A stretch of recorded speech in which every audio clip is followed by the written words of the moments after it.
Interview with the Vampire. "I see," said the vampire, and slowly he walked across the room to the window. For a long time he stood there, looking out at Divisadero Street. The boy could see the room more clearly now. A round table, some chairs, a mirror. He put his briefcase on the table and waited. "How much tape do you have, young man?" asked the vampire, turning to the boy. "Is there enough for the story of a life?" "Yes, if it's a good life. Sometimes I interview 3 or 4 people a night, if I'm lucky, but it should be a good story." "It is a good story," said the vampire. "I would like to tell you the story of my life. I would really like to do that." "Great," said the boy. Quickly he took out a small tape recorder from his briefcase and checked the batteries. "I really want to hear why you believe this, why you—" "No," said the vampire. "We can't begin like that. Is your equipment ready?" "Yeah," said the boy. "Then sit down. I'll turn on the light." "But I thought that vampires didn't like the light," said the boy. Then he stopped. The vampire was watching him. The boy couldn't see his face now, only the dark figure. He wanted to say something again, but he said nothing. And then the vampire walked to the table and turned on the light. The boy was shocked. "Dear God!" he whispered, looking at the vampire. The vampire was all white like a marble statue, but his eyes were bright and green. The vampire smiled sadly and asked, "Do you see?" The boy's eyes moved slowly over the fine black coat he'd seen in the bar, the black silk tie, and the white shirt that was as white as the vampire's body.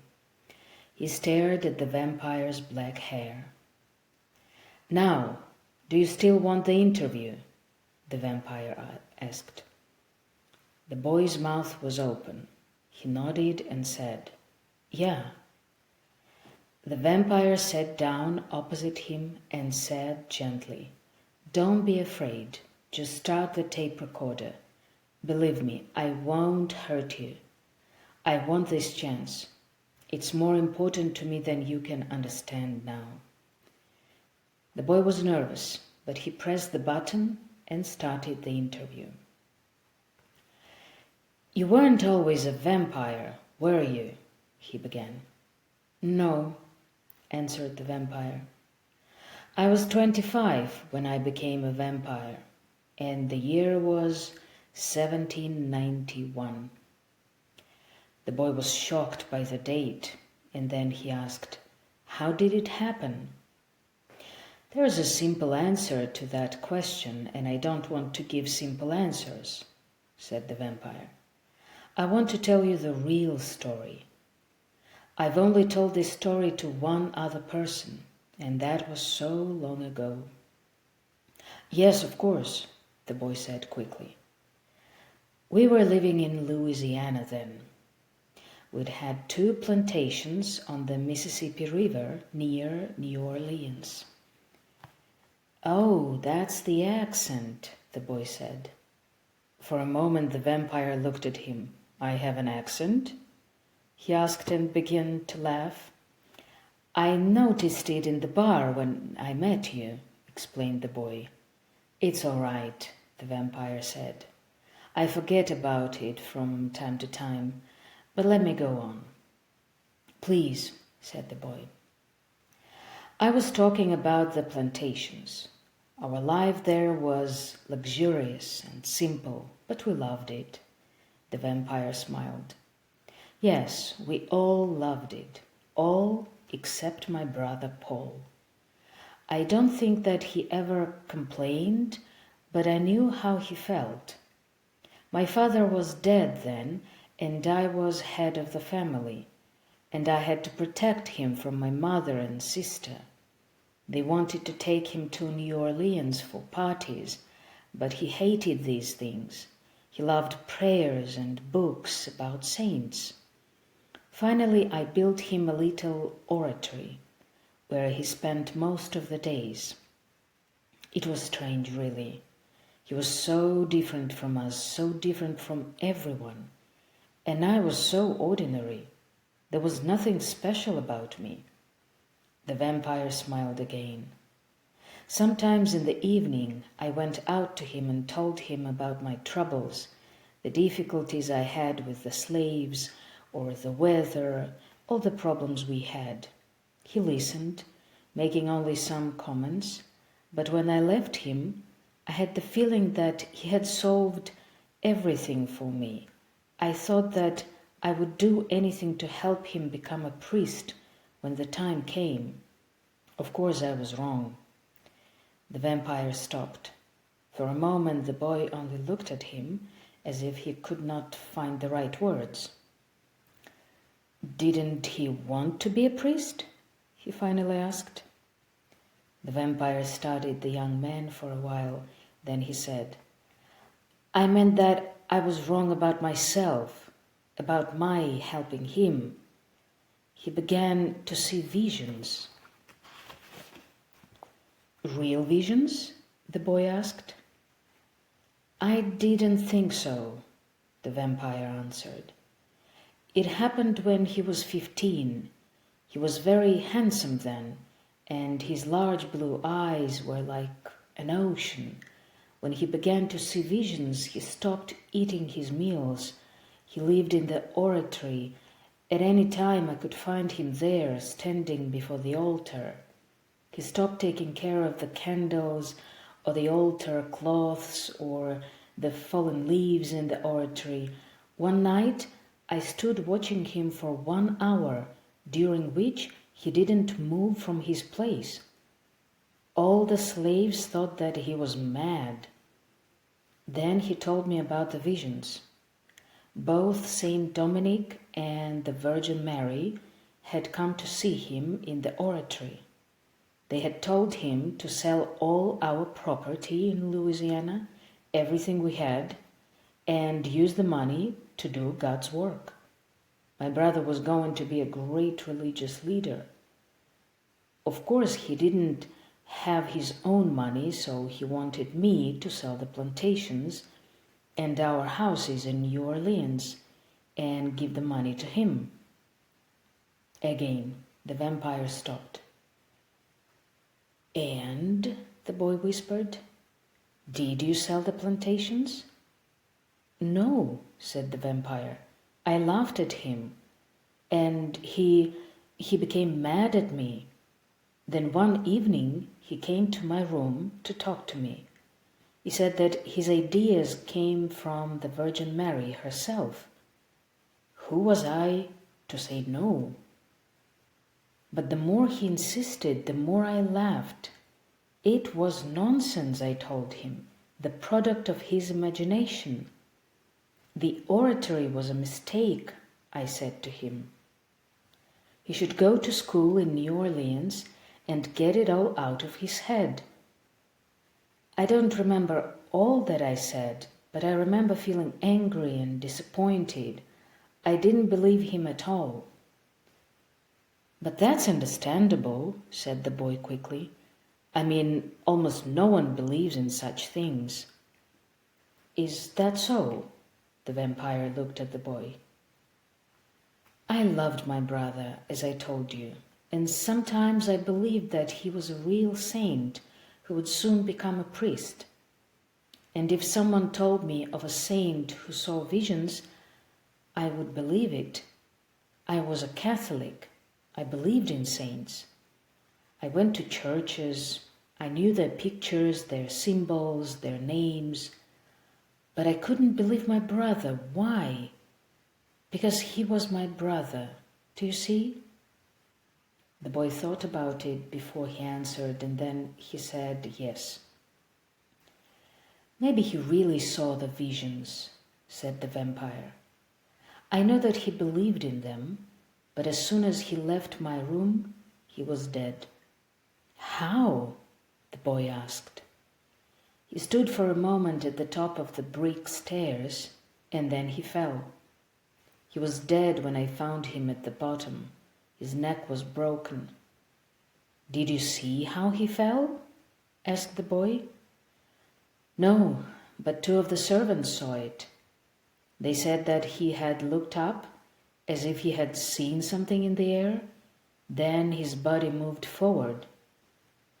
I could not forgive myself. I was responsible for his death, the vampire said, and everyone else thought so too. But how could they? They simply knew that something had happened between us that evening, that we had a fight before the fall. The servants had heard us. My mother had heard us. My mother was asking me what had happened and why my brother, who was always so quiet, had been shouting. Of course, I didn't say anything. I was so shocked and I didn't want them to know about his visions. The police asked me questions and the priest came to see me. I didn't say anything to them. They all looked at me as if I had killed him. And I felt that I had killed him. I sat in the parlor beside his coffin for 2 days thinking I have killed him. I had laughed at him. I had not believed him. I had not been kind to him. He had fallen because of me. This really happened, didn't it? The boy whispered. You are telling me something that is true. Yes, said the vampire, looking at him without surprise. I want to continue. Yes, please do. Well, I wanted to sell the plantations. I never wanted to see the house or the oratory again. I moved my mother and sister to one of our houses in New Orleans. Of course, I couldn't forget about my brother. I thought about him all the time. Then the slaves on my plantation saw his ghost on the stairs and panicked. People asked my sister different questions about the incident, and she became hysterical. I drank all the time and seldom was at home. I lived like a man who wanted to die, but who couldn't do it himself. I walked alone at nights and really wanted to be killed. And then I was attacked by a vampire. He caught me one night and left me to die. Or so I thought. You mean he sucked your blood? The boy asked. Yes, the vampire laughed. He sucked my blood. That is how it's done. But he lived, said the young man. Well, I was almost dead, which was good enough for him. When I was found, I was confused and not understanding what had happened to me. I thought that I had a stroke. I wanted to die and had no interest in eating or drinking or talking to the doctor. My mother sent for the priest, and I told him everything about my brother's visions and what I had done.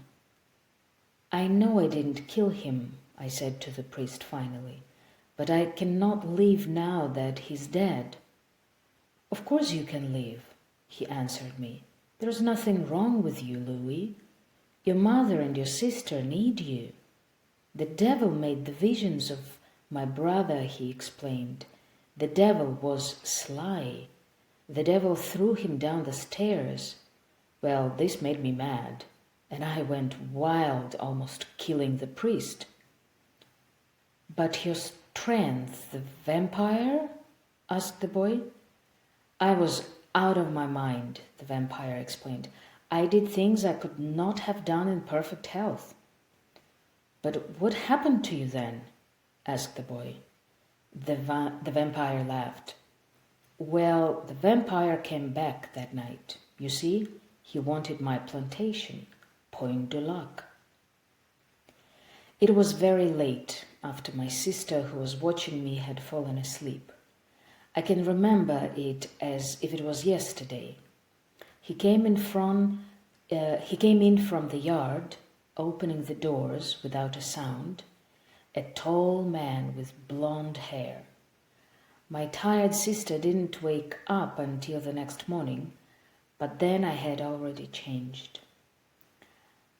"What was this change?" asked the boy. The vampire sighed. "At first, I thought that he was another doctor, but when he stepped closer to my bed, I saw his face in the lamplight and understood that he was not an ordinary man at all.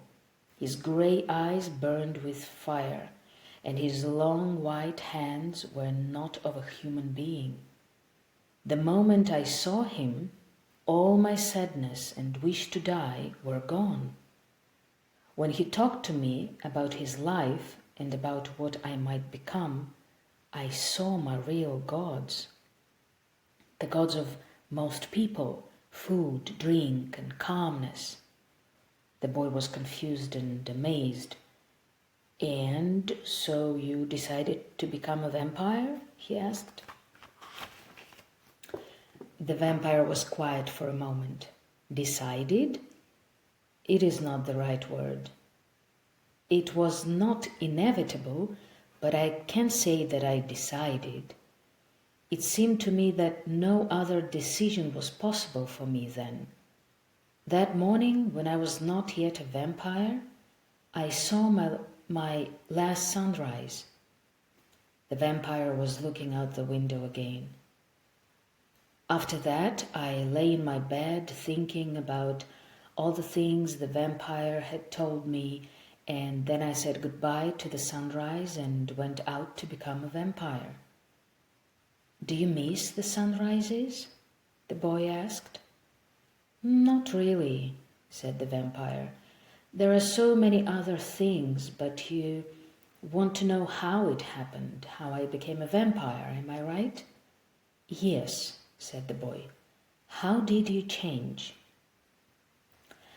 "I can't tell you exactly," said the vampire. "I can tell you about it with words, but I can't tell you exactly. As I told you, this vampire, Lestat, wanted the plantation, a simple reason for giving me a life which will last until the end of the world.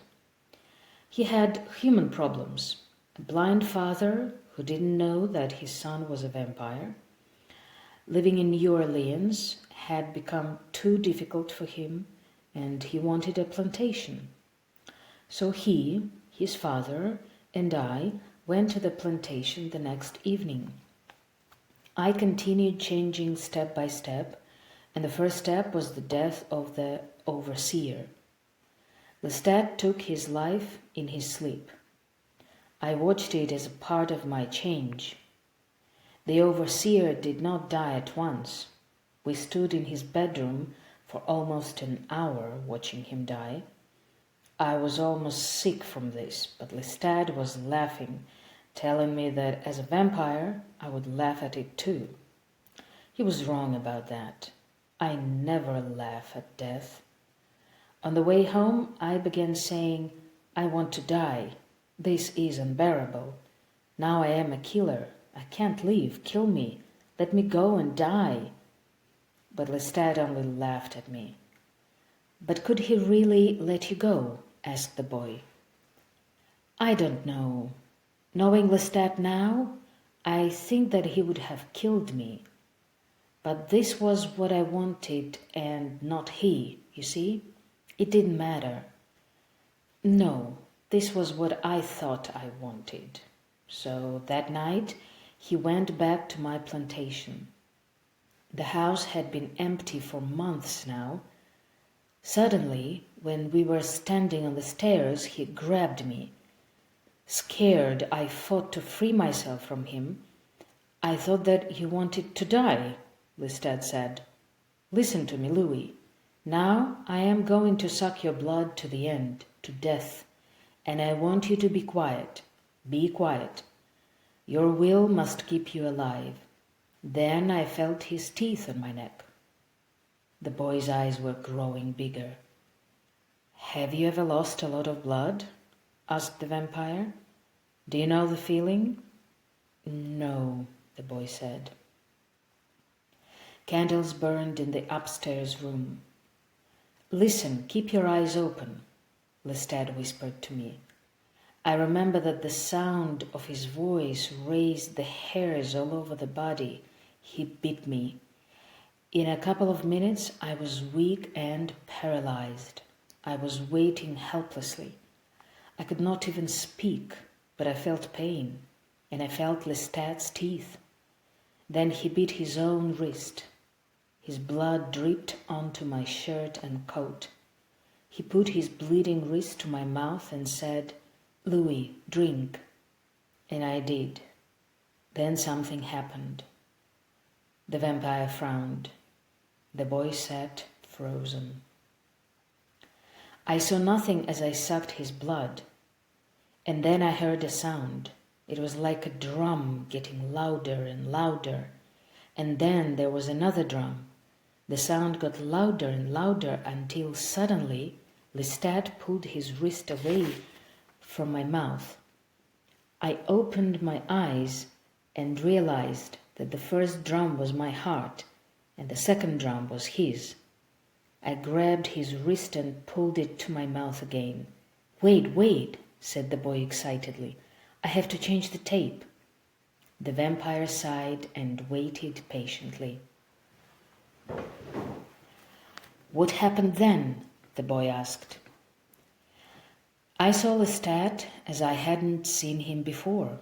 He had seemed white to me, but now I saw that he was radiant.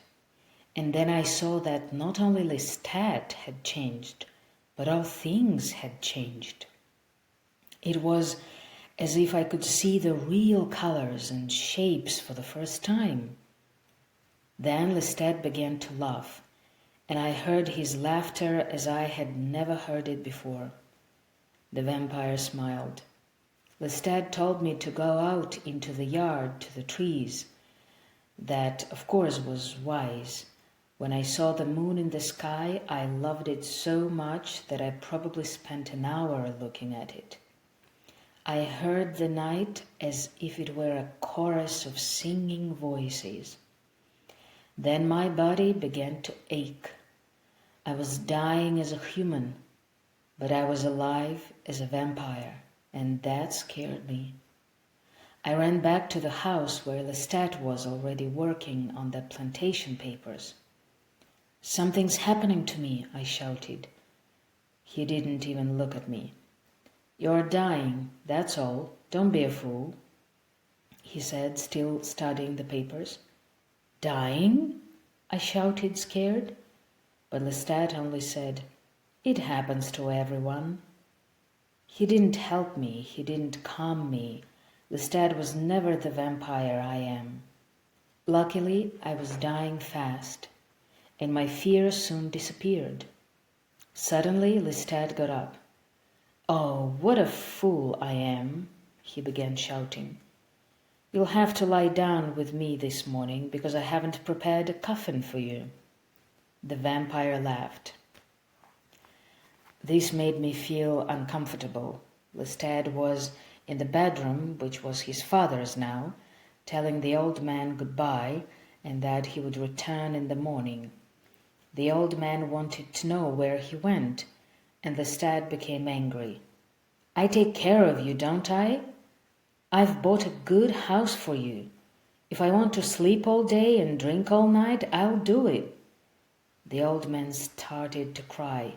Such a son, he said, never knowing the truth, of course. He asked for his rosary, and Lestat gave it to him. But, the boy started, rosaries have crosses on them, don't they? Oh, the rumor about crosses, the vampire laughed. Do you mean the vampires are afraid of crosses? Yes, I thought so, said the boy. Nonsense, my friend, nonsense. And what about the keyholes? Can you go through them? I wish I could, laughed the vampire. And what about stakes through the heart? Asked the boy. The same, said the vampire. Nonsense. "So what happened then?" the boy asked. "Did you get into the coffin?" The vampire continued the story. "I had no choice. I asked Lestat to let me stay in the closet, but he left. Don't you know what you are now?" he said angrily. "It's almost dawn. I should let you die. You will die, you know. The sun will destroy the blood that I've given you. Now I'm getting into the coffin. And you should do too, if you know what's good for you." And I did. He shut the lid. Then I asked him if I was completely dead. "No, you're not," he said. "You should be dead by tonight. Go to sleep." Was he right? Were you dead when you woke up? Yes, changed, I'd say. I was alive, but my body was dead. It took some time before all the fluids that the body didn't need were gone from it. But then my body was dead, and my human emotions changed too. The first thing I understood while Lestat and I were getting another coffin from a mortuary was that I didn't like Lestat at all. There was no reason. You probably cannot understand. Before I died, Lestat had been the most exciting person for me, but then he lost his charm. His constant talking was boring. I wasn't like him then, and I learned that on the night of my first kill. The vampire quickly reached across the table and touched the boy's hand. "Oh my!" cried the boy. "Your arm is really long. You reached so far without moving." "No," said the vampire. "I moved forward too fast for you to see. It was an illusion." "You moved forward? But you didn't. You were sitting as you are now." "No," repeated the vampire. "I moved forward as I told you. Here, I'll do it again." And he did it again, and the boy stared at him with confusion and fear. "You still didn't see it," said the vampire. "But if you look at my arm now, it's really not so long. This is the difference between the way you see and I see. My movement looked slow to me. Well, I didn't want to frighten you, but now you can see from this that my return to Point du Lac was full of new things." "Yes," said the boy quietly. The vampire paused for a moment, and then he said, "I was telling you about my first kill. I should say first that the plantation was in chaos. The overseer's body was found, and then the blind old man was found in the house. Everyone thought that I was in New Orleans, but no one could find me in the city. My sister had called the police, and some of them were at Point du Lac when I arrived. It was already quite dark, so the police didn't really see me with my changed body. I talked to them outside the plantation house and didn't go inside. I explained that I'd been to Point du Lac the night before, and the blind old man was my guest, but I hadn't seen the overseer. After that, I had no problem of the plantation itself. My slaves were all confused, and no work had been done. Now we had no overseer, but I had some very smart slaves who could do this job. So I gave the management of things to them and even the overseer's house.